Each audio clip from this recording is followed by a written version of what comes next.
Dear students, now I am going to discuss on scalar quantities and vector functions. In last class we have already studied the fundamental quantities and derived quantities. Now we are going to discuss on scalar quantities and vector quantities.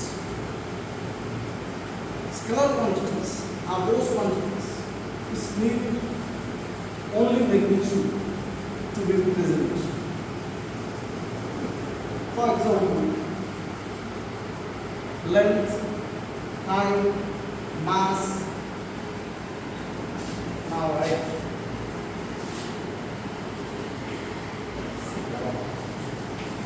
quantities. Example.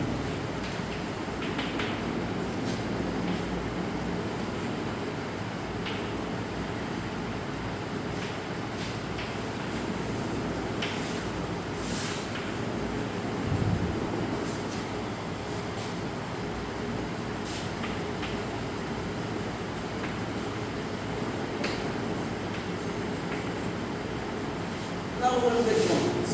Length, mass, time, speed, energy, etc. These quantities do not need magnitude to be expressed. This is only magnitude, not only direction. Not the direction, only magnitude. That means 5 kg. Mass of an object is 5 kg. We do not need any direction to express in which angle or something. What is also an example of scalar quantity? Now we are going to give some example of vector quantities. Vector quantities are those quantities that we use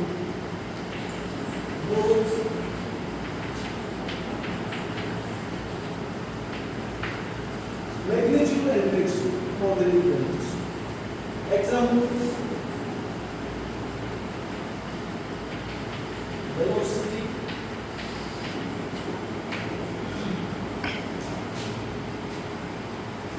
displacement,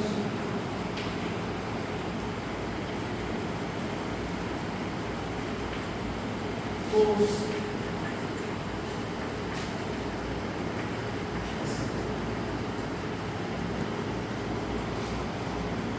these quantities need magnitude as well as direction. Now the question is why? Direction is important in the expression of vector quantities. That means by changing the direction, we get different results. For example, in case of scalar quantities, we add 2 mass of 5 kg. 5 kg plus 5 kg. That's equal to 10 kg. It's very simple. Just chemistry. 5 plus 5 equal to 10. But in case of velocity or momentum, or in such cases, that's quite different. It depends upon the direction. Force depends upon the direction. Suppose there are 2 forces acting in different directions. I Newton is 3 Newton. Now, the impact of 2 forces cannot be considered as the sum of 2 forces, like 5 Newton plus 3 Newton equal to 8 Newton. It's not possible here. Here, the exact amount of the resultant force is only 2 Newton. That's only in direction. Why? Now, from my left to right, when an object is moving having force 5 Newton, another force, that is 3 Newton.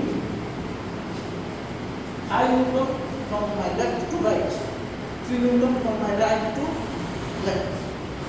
That means net impact is only 2 Newton. That's from my left to right. That means your 3 Newton force got cancelled. That means the vector quantities have both the direction, positive and negative. If you consider from left to right is positive direction, then we consider the right to that direction is negative one. For example, if you move toward east, if you move toward east is considered as positive direction. The movement toward west is considered as negative direction. So, we consider this one as force toward east 5 Newton, force toward west 3 Newton. That means the combination of two forces is only 2 Newton toward the east. How? 5 Newton toward the east, 3 Newton toward the west. On particular objects. Now, I Newton minus 3 Newton, that's 2 Newton. 2 Newton in the direction of the east. Do you understand or not? Now, another important example is that electric current. Electric current have both magnitude and direction. Electric current have both magnitude and direction. But it cannot be considered as a vector quantity. It cannot be considered as a vector quantity. It is considered as a scalar quantity. Sir, may I ask a question, please? Yes, why not? Why electric current is scalar quantity having both magnitude and direction? Yes, very good one. Though electric current has both magnitude and direction, it is considered as scalar quantity. What is the reason? It doesn't obey the vector addition of a law of vector addition. That means now we consider here the direction of forces having 5 Newton and 3 Newton. In this way, if you add what is the Newton current? Ampere, you know. Now 5 ampere current plus 3 ampere current is almost 8 ampere current. Whatever may be the direction of the combination, that means whatever may be the direction of the current, electric current, when a 5 ampere current and a 3 ampere current source is added, you get 8 ampere current. That means its addition is always like a scalar quantity. That means addition of current is like scalar quantity, just like 5 kg plus 3 kg equal to 8 kg. In this way, 5 ampere plus 3 ampere equal to 8 ampere. So we always get the same result, 5 plus 3 equal to 8. But in case of force, as we have discussed, 5 Newton plus 3 Newton here in the same direction. That means 5 plus 3 equal to 8. But 5 Newton, 3 Newton in opposite direction. 5 minus 3 equal to that's equal to 2 Newton. That means we get different results having different directions. If we combine two forces, use vector quantities in different directions, we get different results. But in case of scalar quantities, whatever may be the direction of coordination, the result will be only just like this.